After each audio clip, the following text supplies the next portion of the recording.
আমি এই মুহূর্তে দাঁড়িয়ে আছি দক্ষিণ কলকাতার প্রাণকেন্দ্র চেতলা অগ্রণীর পুজো প্যান্ডেলের সামনে। ইতিমধ্যে গোটা বঙ্গবাসী পুজোর আনন্দে মেতে উঠেছে। আমরা বিগত বছরগুলোতে দেখতে পেয়েছি যে মহালয়ার পর থেকেই মোটামুটি মানুষের ঠাকুর দেখা শুরু হয়ে যায়।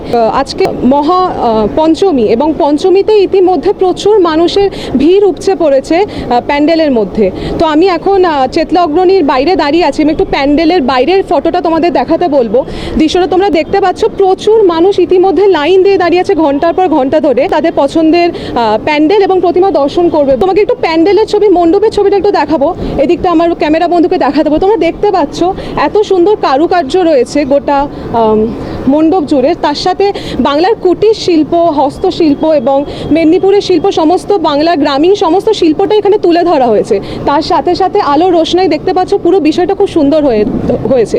এবং প্যান্ডেলের যে মধ্যমণি, যে মাতৃ প্রতিমা, সেটা দেখাতে বলবো। অসাধারণ সুন্দর একটি মাতৃ প্রতিমা তৈরি করা হয়েছে, যেটা দেখতে এখানে মানুষ ভিড় করছে। এবং এখন ঘড়িতে বাজে সন্ধে 8টা, সময় বাড়ছে এবং তার সাথে সাথে ভিড়ও বাড়ছে আমরা দেখতে পাচ্ছি, এবং ভিড় আরও বাড়বে বলে আশা করা যাচ্ছে। আরও একটা জিনিস জানিয়ে রাখি, 3 দিক দিয়ে প্রবেশদ্বার তৈরি করা হয়েছে, চারিদিকটা ব্যারিকেড দিয়ে ঘিরে রাখা হয়েছে যাতে কোনো ধরনের বিশৃঙ্খলা না সৃষ্টি হয়। সাথে কলকাতার পুলিশের সিকিউরিটি এবং এই ক্লাবের নিজস্ব কিছু সিকিউরিটি রয়েছে, যাতে কোনো রকম মানুষ সমস্যার সম্মুখীন না হয় এবং পুজো উপভোগ করতে পারে। ক্যামেরায় বাপনের সাথে আমি মেহেকা, ICTM নিউজ, কলকাতা।